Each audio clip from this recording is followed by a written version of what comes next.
Hi friends, Simit here from InformedTrades.com. Today's Thursday, July 31st, 2014. Time for our daily Forex chart review. Basically, in these sessions each day, I share the trades I'm placing, adjustments to existing positions that I have on in the markets, all as a part of helping traders learn. These are real trades, live trades, verified by my FX book, a trade verification service. You can see my track record that's verified over on my blog, over on InformedTrades.com, where you can see a full list of the trades going back months and years as well. And of course, that's also what I'm presenting or discussing is unfamiliar to you. We have a whole bunch of articles and videos starting from beginner level all the way up to more advanced, covering other topics, other markets. Check it out over on Informed Trades. Okay, look at the charts. Here's a chart of gold. We are now, gold has fallen again. This is the 1, 2, 3, 4th consecutive day it's fallen. We are now at a major support level, 1280 or right around there. So now might be an interesting time for a reversal. If you are if you're trading this short term, I think we're basically in this range. You can see it on this black line here on the chart. Buying at support, selling at resistance. The blue line up here. That's one strategy. Personally, I'm holding this for the long term.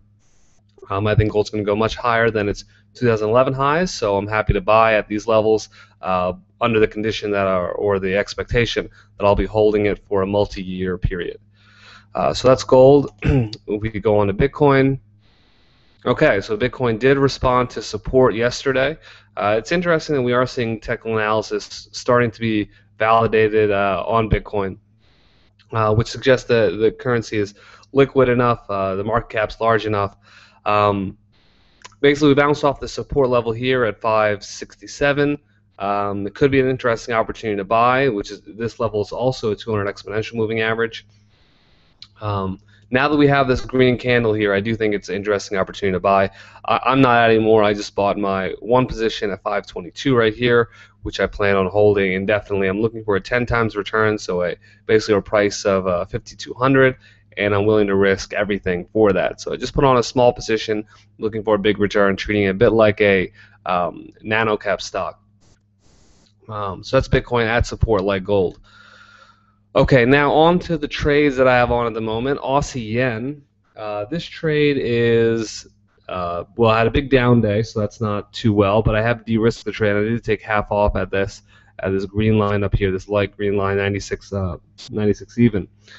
So I'm just going to hold on to the remaining half, and if it comes down and takes me out at 94.71, that is where I entered, so I won't lose any money on the existing half. I will hold out for the profit target of 96.45. This trade has been de-risked, so just a matter of waiting. That's Aussie yen. Pound yen, another trade I have on, and I'm long pound yen. This trade has also been de-risked, long at 72.72, 172.72. De-risked the trade. Actually, let me make sure that I've done that. Oh.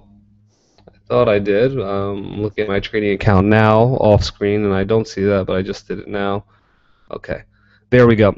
We did close above the break-even line yesterday, well above it. So time to de-risk the trade. After a big move like this, it is normal to see price come back a little bit. We'll see a little bit of profit taking. This was a great setup that we talked about yesterday. Narrow range in a pullback. This is an accumulation pattern.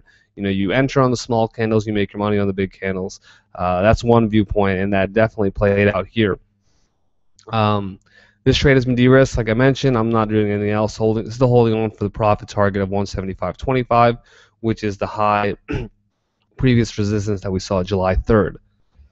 So that's pound yen. Pound Aussie. I am long this pair, and that's also 2 days in a row, 2 up days in a row that went pretty well. This trade has been de-risked also. So far in the 3 trades we've discussed, my stop is at break even, which means I won't lose any money on these trades. They're currently in the money, so that's nice. That frees up risk for other trades. Pound Aussie de-risk, just a matter of waiting. It's now cleared above the 50 simple moving average, so that's also should give it some momentum. It's above the 50 and above the 200. Profit target is 83.50, which we last saw July 16th, resistance level. It was established a number of times, also established beginning of July 3rd, and you could even make a case that there's resistance going back to May, right around that level. Oh, and even here, March. So 83.50, well-established resistance level. The trade has been de-risked. Just a matter of holding on and seeing what happens there. Okay, now there's two other trades. One was placed yesterday, and we discussed this in the session yesterday. EURKiwi.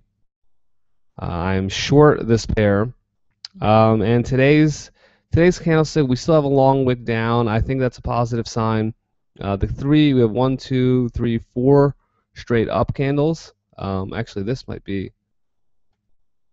Is this technically an up day? Yes. So we have 1, 2, 3, 4, 5, 6 consecutive up days on EURKiwi. This is a major resistance level. It was established, or it was previously a support level established here May 15th, and here again March 28th. Now it looks like it could be a resistance level. The 50 simple moving average and 200 exponential moving average aren't showing up. TradingView's having some issues, but they're right around this vicinity as well. So I went short. It's a little disappointing to see another green candle, 7 up days in a row. But if you look at the candlesticks, we have a long wick on today's candle, and we have a long wick on yesterday and the day before, or something long wick-ish. You know, that's always subjective. One rule of thumb is that the wick should be 3 times the size of the head. We don't see it on the previous candles, but we do see some of that. We are seeing longer wicks on a relative basis on the 4 after this big up day. Here, the past 5 candles are having, including today's candle, have a little bit of a longer wick. So that's encouraging for reversal, especially when we're seeing that at a resistance level. This trade is currently slightly out of the money, but I'm not really making any adjustment yet. My stop is still well away. It is about 80 pips away, 75 pips away, excuse me. So just watching and waiting on that. One trade that I put on this morning that just got filled, Euro Canada, short at 46.17. Again, I'm seeing signs of euro weakness across the board, and there are some signs of Canadian dollar strength as well. So short Euro Canada at 46.17. My stop is at 46.97. Target profit is all the way down here at where is it? At 43.17. So it's actually off the chart, well below.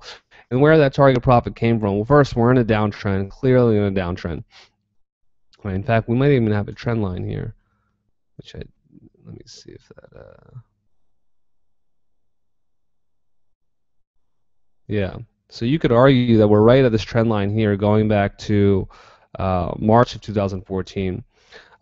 This is also a resistance level, right? Established here, June, established here again, mid-July, and now late July.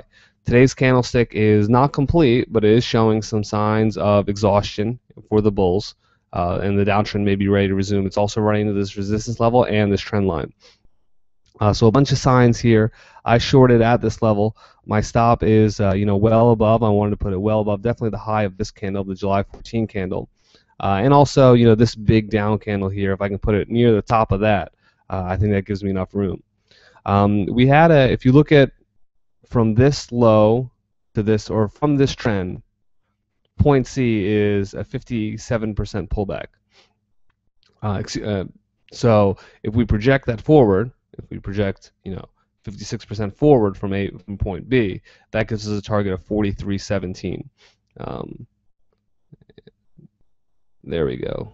You can see it now. So that's sort of the profit target here. A lot of weakness on Euro Canada and this technical setup, running right into a trend line, running into the resistance. I think it was a good sign.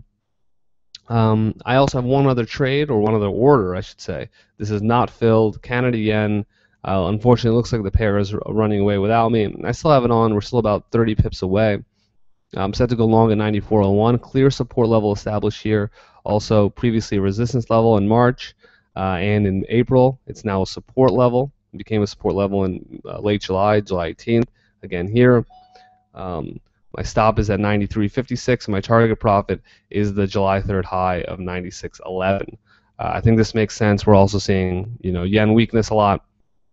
And we have the 50 simple moving average, 200 exponential moving average right by that should act as support as well. In addition to yen weakness, we're also seeing Canadian dollar strength. Okay, so that's about it for the trades that I have on at the moment. Any questions you have, anything you want to add, join us at InformedTrades.com. Best of luck in your trading, and we'll see you tomorrow. Take care.